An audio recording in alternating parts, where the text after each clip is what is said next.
हम आपको सुना रहे थे, ध्यान से सुनना आप लोग, कि एक बार प्रयागराज में कुंभ लगा था, जैसे अभी लगा ना थोड़े दिन पहले। आप लोग गए कुंभ में? नहीं गए? कितने लोग कुंभ में गए थे? वाह।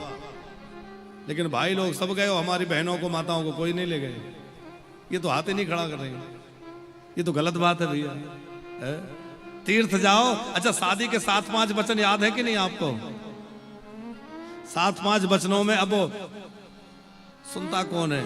एक वचन ये भी रहता है कि कोई धार्मिक कार्य करेंगे, कोई धर्मानुष्ठान करेंगे, धार्मिक यात्रा करेंगे, तो उसमें अर्धांगिनी को साथ ले जाएंगे। तो ध्यान रखा करो, कभी कथा में जाओ, मंदिर जाओ, तीर्थ में जाओ, तो प्रायः प्रयास करिए कि अपनी अर्धांगिनी को साथ लेके जाएं।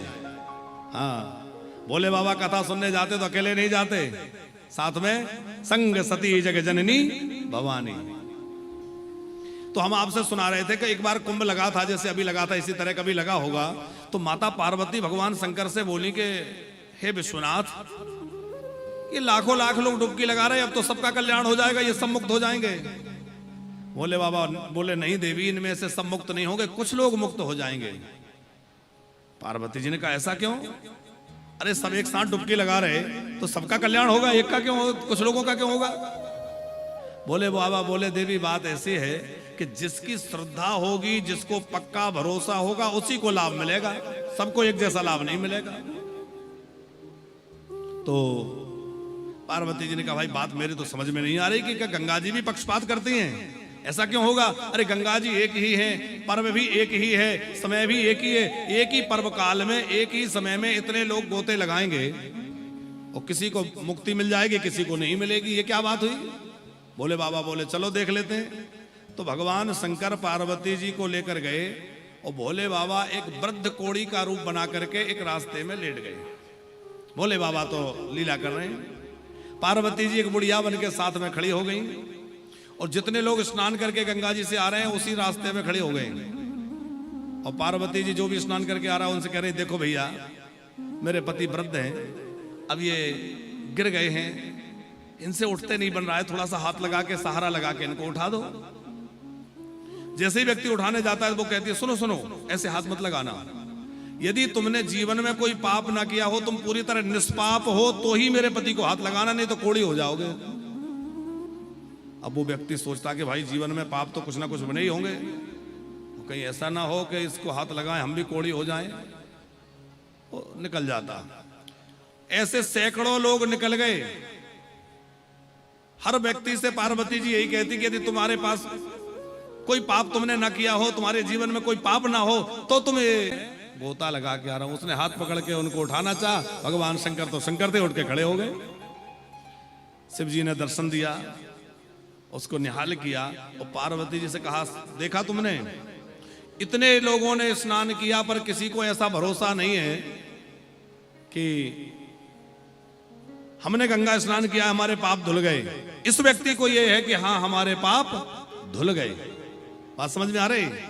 तो जिसको भरोसा है उसको पूरा लाभ मिलेगा, बाकी लोगों को भी लाभ तो सबको मिलेगा, ऐसा नहीं है कि उनको लाभ नहीं मिलेगा, लेकिन जैसा लाभ मिलना चाहिए वैसा लाभ उनको नहीं मिलेगा। क्योंकि जितनी हमारी अधिक श्रद्धा होगी उतना अधिक लाभ मिलेगा। तो हमारी कथा में जितनी अधिक श्रद्धा होगी उतना कथा का लाभ मिलेगा।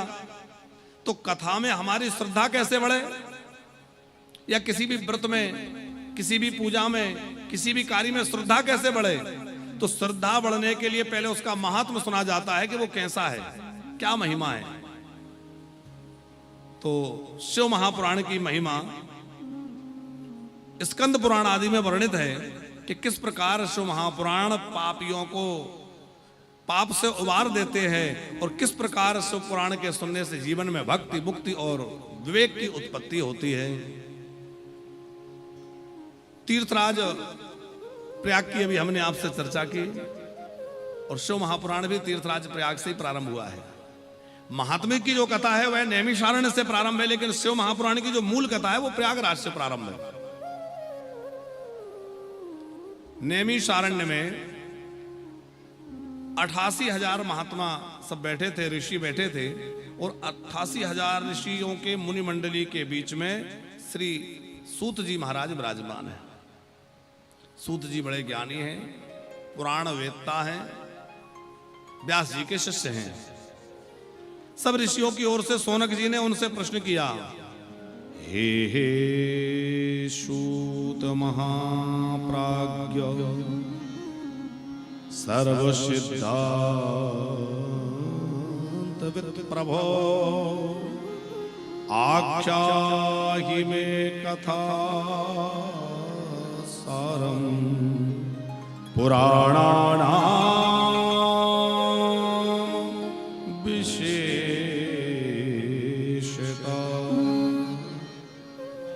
हे सूत जी महाराज, आप बड़े विद्वान हैं, आप कृपा करके समस्त सिद्धांतों का जो निचोड़ हो वो कथा हमें सुनाइए। आपने हमें अनेक कथाएं सुनाई हैं, बहुत ध्यान से सुनना। सौनक जी कह रहे हैं आपने हमें बहुत सारी कथाएं सुनाई हैं, अब हमारे मन में कथाओं का सार सुनने की इच्छा है कि सब कथाओं का सार क्या है।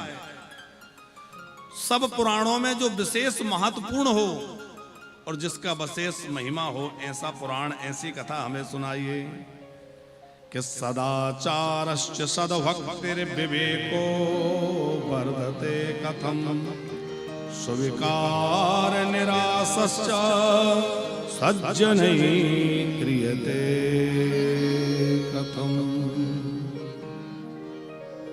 आप हमें ऐसी कथा सुनाइए जिससे जीवन में सदाचार की प्रतिष्ठा हो। अमरोदिया जी, जिसके जीवन में सदाचार नहीं है उसका जीवन कभी श्रेष्ठ नहीं माना जा सकता। व्यक्ति के पास कितना धन है, कितना ज्ञान है, कितनी पढ़ाई है, ये सब महत्वपूर्ण नहीं है। ये है कि उसके अंदर सदाचार कितना है। सत्पुरुषों के द्वारा किए गए आचरण को ही सदाचार कहते हैं। सदाचार का मतलब है जो सत्पुरुषों के द्वारा किए जाने वाला आचरण है वो सदाचार है। और हमारे यहां आचरण की पूजा है। हमारे यहां ज्ञान की पूजा नहीं है। ज्ञान कोई कितना भी हो, देखो ज्ञानी तो रावण भी बहुत था, पर हम लोग रावण की पूजा करते हैं क्या? नहीं करते, क्योंकि ज्ञानी तो बहुत था लेकिन उसके आचरण में नहीं था। राम जी जो है उनके आचरण में ज्ञान है, जो ज्ञान है वो उनके आचरण में है। तो ज्ञान केवल बुद्धि में होने से काम नहीं चलेगा, ज्ञान आचरण में होना चाहिए। सदाचार का मतलब है सत्य का पालन करना, अपने नियम का पालन करना और महापुरुषों की भांति सद्विवेक पूर्वक अपने जीवन यापन करना।